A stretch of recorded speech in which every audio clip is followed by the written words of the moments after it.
Hi hello അസ്സലാമു അലൈക്കും. പുതിയൊരു വീഡിയോയിലേക്ക് എല്ലാവർക്കും സ്വാഗതം. നമുക്കിന്ന് ചെങ്കലവ മീൻ കിട്ടിയിട്ടുണ്ട്. നമുക്കിന്നതൊരു മുളക് കറി വെക്കാം. ആദ്യം ചട്ടി വെച്ചു. ചട്ടി ചൂടായതിന് ശേഷം നമ്മൾ എണ്ണ ഒഴിച്ചു. എണ്ണ ഒന്ന് ചെറുതായി ചൂടായതിന് ശേഷം നമുക്ക് ഒരു സ്പൂൺ ഉലുവ ഇടാം. ആ ഉലുവ ഒന്ന് പൊട്ടിയതിന് ശേഷം മാത്രമേ നമ്മൾ ഉള്ളി ഇടാവുള്ളൂ. നിങ്ങളുടെ അവിടെയൊക്കെ ഈ മീൻ എന്താ പറയുന്നതെന്നൊന്ന് കമൻറ്റ് ചെയ്യണേ. ഇവിടെ ചെങ്കലവ എന്നാണ് പറയുന്നത്. നിങ്ങളുടെ അവിടെയൊക്കെ എന്താ പറയുന്നതെന്നൊന്ന് കമൻറ്റ് ചെയ്യണേ. നമുക്കൊന്നറിയാമല്ലോ എന്തൊക്കെ പേര് ഈ മീനിനുണ്ടെന്നുള്ളത്. നമുക്ക് ചെറുതായിട്ട് ഉള്ളിയൊന്ന് മൂത്തതിന് ശേഷം നമുക്ക് 2 പച്ചമുളക് ഇടാം. ഞാനിടുന്നത് എരിവില്ലാത്ത പച്ചമുളകാണ്, അതുകൊണ്ടാണ് 2 എണ്ണം ഇടുന്നത്. എരിവുള്ളതാണെങ്കിൽ ഒരെണ്ണം ഇട്ടാലും മതി. നമുക്ക് ഇപ്പുറത്ത് അടുപ്പിലിട്ട് നമ്മൾ അവിയലിന് വെച്ചിട്ടുണ്ട്. മഞ്ഞൾപ്പൊടിയും ഉപ്പുകൂടി ഇട്ട് നമ്മൾ അവിയലിൻ്റെ കഷ്ണങ്ങൾ വേവിക്കാൻ വെച്ചിട്ടുണ്ട്. അത് നമുക്കൊന്ന് അവിടെ ഇരുന്ന് വേവട്ടെ. നമുക്കപ്പോഴത്തേക്ക് തിരിച്ച് വീണ്ടും മീൻ കറിയിലോട്ട് തന്നെ വരാം. നമുക്ക് ഒരു കൊച്ചു തക്കാളിക്ക നമുക്ക് ചെറുതായിട്ട് അരിഞ്ഞ് നമുക്ക് ഇട്ട് കൊടുത്ത് ഇളക്കാം.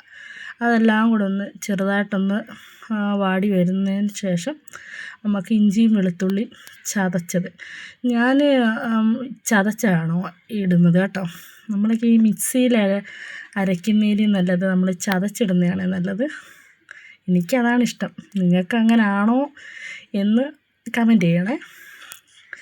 അതിനുശേഷം നമ്മൾ കറിവേപ്പില ഇട്ടതിന് ശേഷം നമുക്ക് മുളക് പൊടി, മല്ലിപ്പൊടി, മഞ്ഞൾപ്പൊടി ഇവ മൂന്നും കൂടെ ചേർത്ത് നമുക്കൊരു ചെറിയ തീയിൽ നമുക്ക് ഇതൊന്ന് മൂപ്പിക്കാൻ വെക്കാം. നമ്മൾ വലിയ തീ ഇട്ട് കൊടുക്കരുത് കേട്ടോ. വലിയ തീ ഇട്ട് കൊടുത്താൽ ഇത് കരിയും, പിന്നെ കറി കയ്പ്പ് വരും. നമ്മളെപ്പോഴും നമ്മുടെ മുളകും മല്ലിയും ചൂടാക്കുമ്പോൾ നമ്മൾ കുഞ്ഞ് തീയിലിട്ട് വേണം നമ്മൾ ചൂടാക്കണം. അപ്പോൾ ചെറിയൊരു മണമൊക്കെ വരും. മണം വന്നതിന് ശേഷം നമുക്ക് ഒരു ഗ്ലാസ് വെള്ളം ഒഴിക്കാം. ആദ്യം ഒരു ഗ്ലാസ് വെള്ളം ഒഴിച്ച് നമുക്ക് അരപ്പെല്ലാം ഒന്ന് ഉടച്ച് കൊടുക്കാം. അരപ്പെല്ലാം ഒന്ന് യോജിച്ച് 4 സൈഡിൽ നിന്നും എല്ലാം ഒന്ന് ആക്കി കൊടുത്തിട്ട് നമുക്ക് 1.5 ഗ്ലാസ് വെള്ളം കൂടെ ഒഴിച്ച് അതിനകത്ത് വെച്ചതിന് ശേഷം നമുക്ക് പുളിയിട്ട് ഉപ്പിട്ട്, ഞാൻ നാടൻ പുളിയാണ് ഇടുന്നത് കേട്ടോ. നാടൻ പുളി ഇടുന്നത് കൊണ്ട് ഒരു കഷ്ണം ഇട്ടാൽ മതി. അത് 2-3 കീറിയാണ് ഞാൻ ഇട്ടേക്കുന്നത്. ഉപ്പും പുളിയും ഇട്ട് കൊടുത്ത് ഇനി നമുക്കിതൊന്ന് ഇളക്കി വെച്ച് കൊടുത്തിട്ട് നമുക്കിത് അരപ്പ് തിളയ്ക്കാനായിട്ട് വെക്കാം. അരപ്പ് തിളച്ചതിന് ശേഷമേ മീൻ ഇട്ട് കൊടുക്കാവുള്ളൂ കേട്ടോ, അല്ലെങ്കിൽ മീൻ കലങ്ങിപ്പോവും. പിന്നെ നമുക്ക് മീൻ ഇട്ട് കൊടുക്കാം. ഓരോന്ന് അങ്ങോട്ട് ഇട്ട് കൊടുക്കാം. നിങ്ങൾ ഇങ്ങനെ ആയിരിക്കാം കറി വെക്കുന്നത്. നിങ്ങളെങ്ങനെയാണ് വെക്കുന്നതെന്നുള്ളത് പറഞ്ഞു തരികയാണെങ്കിൽ നമുക്ക് അതേപോലെ വെക്കാം. പിന്നെ നമ്മുടെ കഷ്ണങ്ങളെല്ലാം ഇങ്ങനെ ഇട്ട് കൊടുത്തു.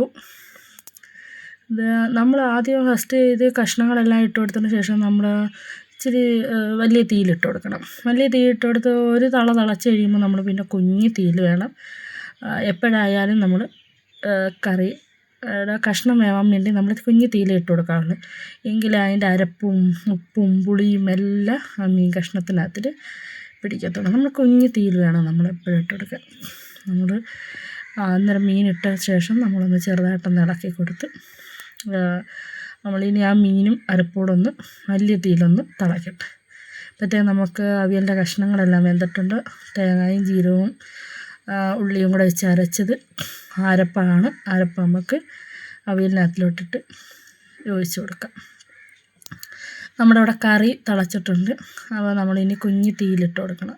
അതവിടെ കുഞ്ഞ് തീ കിടന്ന് തിളച്ച് മസാലയൊക്കെ പിടിക്കട്ടെ. നമുക്ക് അവിയലിൻ്റെത് എല്ലാം ഇളക്കി അവിയൽ ഇറക്കിയിട്ടുണ്ട്. ഇനി നമുക്കൊരു കൊച്ചു തോരനൂടെ വെക്കാം.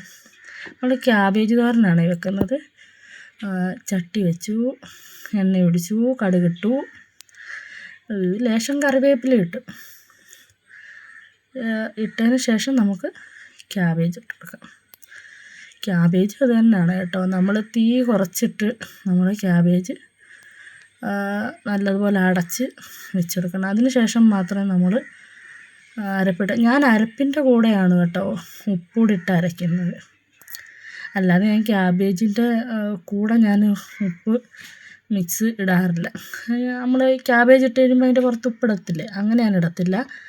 ഞാൻ മസാലയുടെ കൂടെ അരയ്ക്കത്തില്ലേ, തേങ്ങയും ജീരകവും വെളുത്തുള്ളിയൊക്കെ നമ്മൾ അരക്കത്തില്ല. അപ്പോൾ ആ അരപ്പിൻ്റെ കൂടെ ഞാൻ ഉപ്പിട്ടിട്ട് ഞാനങ്ങ് അരക്കത്തുള്ളൂ.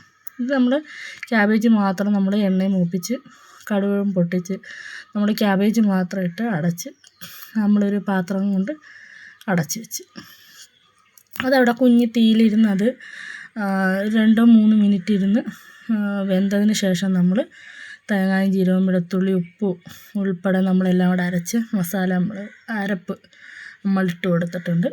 ഇട്ട് കൊടുത്ത് നമ്മൾ ആഷിക്കിന് ചോറിടുകയാണ്. ആഷിക്കിന് വലുതായിട്ട് മീനിനോട് വലിയ താല്പര്യമില്ല കേട്ടോ. ആഷിക്കിന് വലുതായിട്ട് മീൻ വേണ്ട. ഒരു മീൻ ഞാൻ വഴക്ക് പറഞ്ഞതിന് ഒരു മീൻ വെച്ച് കൊടുക്കുകയാണ്. അവനങ്ങനെ മീൻ കഴിക്കാറില്ല. പിന്നെ നമ്മൾ എത്രത്തോളം നമ്മൾ കുഞ്ഞുങ്ങൾക്ക് ആഹാരം കൊടുക്കുമ്പോൾ നമ്മൾ പച്ചക്കറി എത്രത്തോളം കൊടുക്കാൻ നോക്കുന്നത് അത്ര നല്ലതാണ്. പിന്നെ അവിയലും തോരനും അച്ചാറും എല്ലാമായിട്ട് നമ്മൾ ആഷിക്കിന് ചോറ് കൊടുത്തു. ഇനി അവൻ തിന്ന് അഭിപ്രായം അവൻ്റെ മുഖത്തുനിന്ന് നമുക്കെടുക്കാം. അതാണ് എൻ്റെ ഒരു സന്തോഷം. എല്ലാവരും അങ്ങനെ ആയിരിക്കും. ഇനി മറ്റൊരു വീഡിയോയിലോട്ട് നമുക്ക് കാണാം.